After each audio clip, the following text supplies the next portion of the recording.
Hi hello नमस्कार, मी सुनंदा जोशी तुम्हा सगळ्यांचं पुन्हा एकदा एका नवीन व्हिडिओमध्ये खूप खूप मनापासून स्वागत आहे। तर गुढीपाडव्याच्या तुम्हा सगळ्यांना खूप साऱ्या शुभेच्छा आणि मराठी नवीन वर्षाच्या खूप खूप साऱ्या शुभेच्छा। तर आता आम्ही तयारीला लागलेलो आहोत, गुढी पूजायची आहे। त्यापूर्वी म्हटलं अगोदर तोरण वगैरे लावायचं आहे दारामध्ये, ते लावून घेऊया आणि नंतर मग पुढच्या तयारीला लागूया म्हणून मी आता व्हिडिओला सुरुवात केलेली आहे। तर चला तर मग आता आपण एक एक करून कामं आवरून घेऊयात आपली।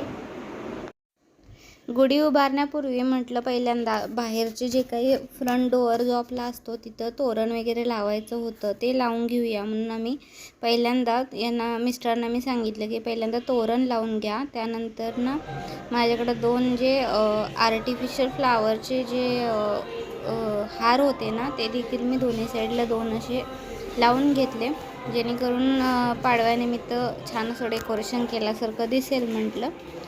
रिसेंटली मी काढले होते, वास्तुशांतीला लावले, ते काढले नव्हते, परत म्हटलं क्लीन करून लावूया म्हणून काढले होते। सो हे क्लीन करून मी परत आज गुढीपाडव्याच्या दिवशी परत दारामध्ये लावून दिलेले आहेत। आणि फायनली त्यानंतर एक फुलांचा हार देखील म्हटलं आपण बाहेर लावूया, सो तो देखील मी यांना लावायला सांगितलं अशा पद्धतीनं, जसं की तुम्ही इथे व्हिडिओमध्ये बघताय त्या पद्धतीनं दोन्ही साईडला त्यांनी दोरा बांधून व्यवस्थित असा हार बांधून घेतलेला आहे। आणि हार बांधून झाल्यानंतर छोटीशी अशी रांगोळी देखील मी काढली होती। सो अशा पद्धतीनं छान बाहेरचं आम्ही डेकोरेशन पहिल्यांदा करून घेतलं, जसं की तुम्ही आता बघताय। तोरण लावून झालं, हार लावून झाला चौकटीला, आणि रांगोळी देखील काढलेली होती। आणि त्यानंतर बाकीचं डेकोरेशन करायचं होतं आपलं, म्हणजे जे काही गुढीसाठी लागतं ना, जे गुढी उभा करण्यासाठी ते करायचं होतं। सो मी हे गॅलरीमध्ये आम्ही गुढी उभारली होती। सो सगळ्यात पहिल्यांदा एक मी पाट ठेवलेला आहे, त्यानंतर त्याच्यावरती हे लाल कलरचं वस्त्र मी असा ठेवलेलं आहे, आणि त्याच्यावरती आहे ना मी आता मधोमध बरोबर स्वस्तिक काढून घेतलं आहे, जिथं की आम्ही ज्याच्यावरती गुढी उभारणार आहोत तिथं। प्रत्येक ठिकाणी वेगवेगळ्या पद्धतीनं गुढी उभारली जाते। आमच्या गावी आहे ना असं लाल वस्त्र वगैरे काही घातलं जात नाही, आणि नॉर्मली सगळ्याच गावातले सगळेजण असं गुढी उभारत नाहीत। मेन जे गावडे लोक असतात ना, जे पुढारी असतात आपल्या गावातले मेन असतात ना, ते तेवढेच गुढी उभारतात। पण आता इकडं आल्यानंतर समजले की प्रत्येकजण गुढी उभारतो, म्हणूनच म्हटलं आपण पण यावर्षी आपल्या नवीन घरात आलेलोच आहोत, तर नवीन घरात आल्यानंतर सुरुवात करूया म्हणून आम्ही आता ही सुरुवात केलेली आहे। सो छोटीशी अशी रांगोळी देखील मी काढून घेतले आणि स्वस्तिक काढून घेतलेलं आहे। आणि रांगोळी मी जास्त काही काढत बसली नाही, कारण माझी मुलगी तसंही ती रांगोळी खराबच करणार याची मला फुल गॅरंटी होती। आणि रांगोळी काढून झाल्यानंतर अशा पद्धतीनं स्वस्तिकाच्या समोर आहे ना मी 4 ते 5 फुलं ठेवलेली आहेत, फुलं मांडून घेतलेत। नंतर स्वस्तिकावरती आहे ना स्वस्तिक काढलेलं आहे, तिथं थोडंसं आपण हळदी कुंकू टाकून घ्यायचं आहे, कारण आपण तिथं गुढी उभारणार आहोत त्याच्यासाठी म्हणून। आणि तेव्हाच मी थोडंसं हळदी कुंकू स्वतःला देखील लावून घेतलेलं आहे। आणि त्यानंतर मग गुढी तयार करायची होती, त्याच्यासाठी म्हणून पहिल्यांदा कलश जो होता ना त्याला मी त्याच्यावरती छान असं स्वस्तिक काढून घेत होते, आणि अशा पद्धतीने ते स्वस्तिक काढून घेतलेलं आहे। सो आता गुढी तयार होईस तोपर्यंत ते स्वस्तिक सुकून जाईल म्हणून पहिल्यांदा ते करून घेतलं। त्यानंतर आंब्याच्या डहाळ्या आणल्या, कडुलिंब आणला, आणि काही ठिकाणी ना गुढी उभारताना साडी पुजली जाते, पण आमच्या इकडे आहे ना ब्लाऊज पीसच असा यूज केला जातो। सो मी इथं नवीन ब्लाऊज पीस होता तोच इथं यूज केलेला आहे गुढी उभारण्यासाठी म्हणून। कलरचं काही असं स्पेसिफिकेशन मी ऐकलं नाही आहे, त्यामुळे मी जो मला वाटला त्या कलरचं ब्लाऊज पीस इथं घेतलेला आहे। आणि तो ब्लाऊज पीस अशा पद्धतीने इथं दोऱ्यानं बांधून घेतला, पहिल्यांदा छान अशा घड्या करून घेऊन नंतर बांधून घेतला आहे। आणि नंतर जे आहे ना त्याच्यासोबतच जे आंब्याच्या डहाळ्या होत्या ती आणि कडुलिंब जे होतं ना ते देखील आम्ही तिथं बांधून घेणार होतो। सो आंब्याची डहाळी थोडीशी मोठी होती, त्यामुळे ती थोडी कट करून घेतली आणि नंतर मग तिथं बांधून घेतलेली आहे। अशा पद्धतीने इथं मिस्टरांनी छानपैकी बांधून घेतले गुढी उभारण्याकरता म्हणून। आणि या दरम्यान माझी मुलगी फुल दंगा घालत होती, त्यामुळे तिच्याकडेही थोडंफार मला लक्ष द्यायचं होतं।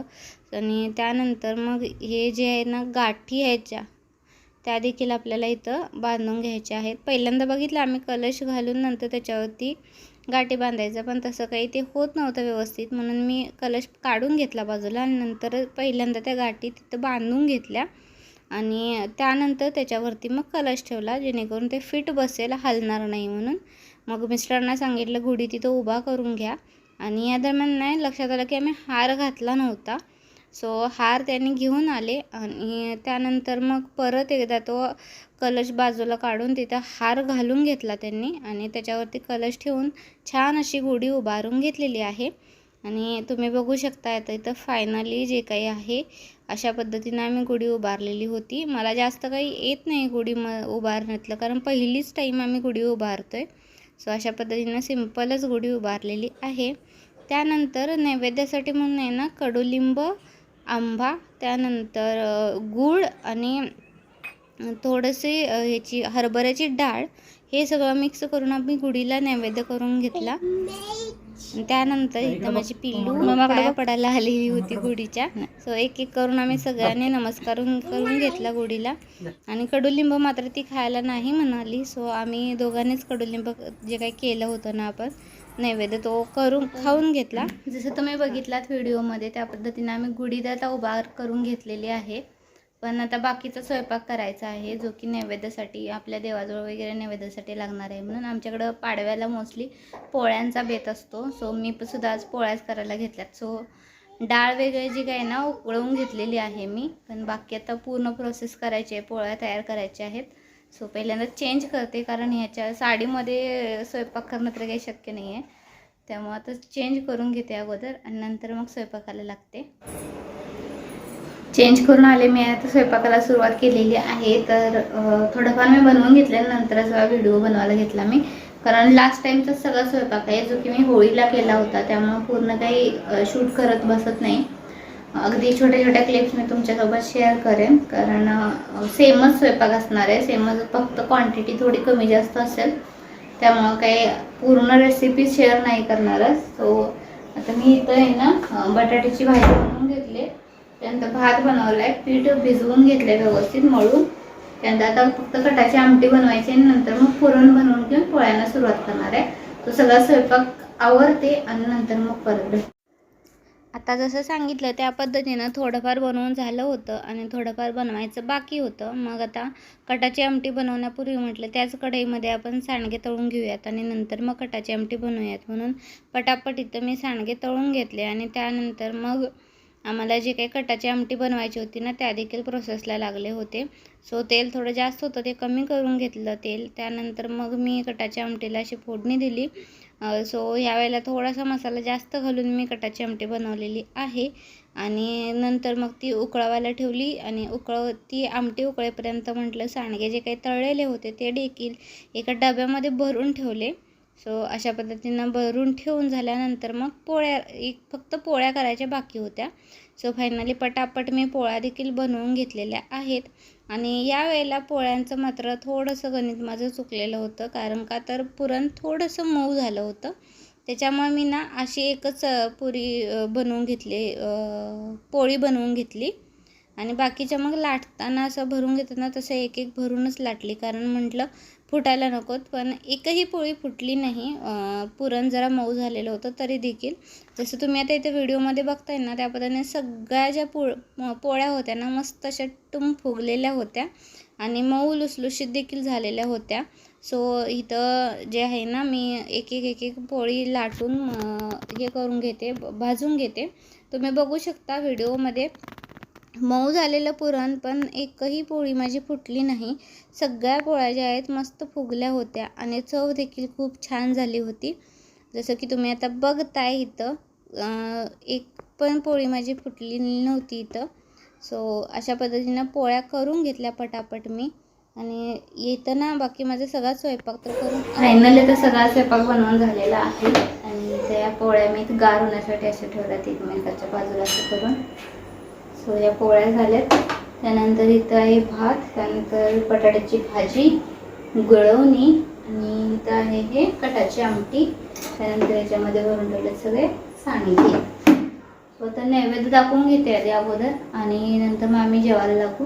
अजून बाकी काम भरपूर आवरायचं आहे, कारण ओटा वगैरे क्लीन करायचा बाकी, तसंच मी पसरवून ठेवलं आहे, हे थोडंफार आवरून घेते. त्यानंतर त्यानंतर मी इथं नैवेद्य करायला घेतला. जसा मला जमतो त्या पद्धतीने मी इथं नैवेद्य केलेला आहे. नॉर्मली आमच्या गावाकडं केळीच्या पानामध्येच नैवेद्य केला जातो, पण इथं मला केळीचं पान काही अवेलेबल झालं नाही, म्हणून एका प्लेटमध्येच मी सगळा जो काही नैवेद्य करायचा होता तो करून घेतलेला आहे. सो नैवेद्यामध्ये इथं मी 2 पोळ्या ठेवल्यात. त्यानंतर बटाट्याची भाजी जी केली होती पिवळी ती ठेवून दिले. त्यानंतर भात थोडासा ठेवलेला आहे आणि कटाची आमटी भातावरतीच थोडीशी अशी टाकून दिलेली आहे. आणि जे काही सांडगे तळले होते ते देखील मी सांडगे इथे ठेवून घेतलेले आहेत. सो प्रत्येक ठिकाणी वेगवेगळी पद्धत असते. आमच्याकडं ज्या पद्धतीनं केलं जातं त्या पद्धतीनं मी इथं करते आणि इतकं काही मला माहिती नाही आहे. आता हे सगळं नवीनच आहे माझ्यासाठी, कारण हे सगळे सेलिब्रेशन आम्ही पहिल्यापासून करत नव्हतो. मोस्टली गावी गेल्यानंतर सासूबाई करतात, त्यामुळे मला इतकं काही यातलं माहिती नसतं. सो जसं जमतं तसं मी करते. सो नैवेद्य तयार करून झाला आणि मी इथे देवाजवळ ठेवून दिलेला आहे आता नैवेद्य. सो थोड्या वेळाने मिस्टरने सांगितलं की मिस्टर नैवेद्य दाखवून घेतील म्हणून.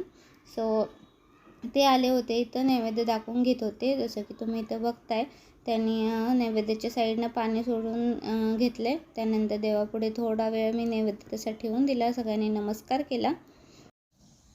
तर नैवेद्य दाखवून झाल्यानंतर आम्ही जेवण वगैरे आवरलं. त्यानंतर मस्तपैकी 2 तास बसून एक पिक्चर बघितलं आणि त्यानंतर बाकीची जी काही कामं आवरलेली होती ना, ती आवरायची होती ना, ती पण आवरून घेतली. आणि आजचा हा गुढीपाडव्याचा दिवस छानपैकी मस्त सेलिब्रेट केलेला आहे आम्ही आता. आणि आजच्या दिवसाचा अनेक वैशिष्ट्य म्हणजे काय आहे ना, 2021 साली 13 एप्रिलला गुढीपाडवा होता आणि त्याच दिवशी माझी मुलगी लावण्या जन्माला आलेली होती. म्हणजेच आज तिथीनुसार तिचा बर्थडे येतो. यस, हॅपी बर्थडे पिलू. हे एवढंच सांगायचं होतं.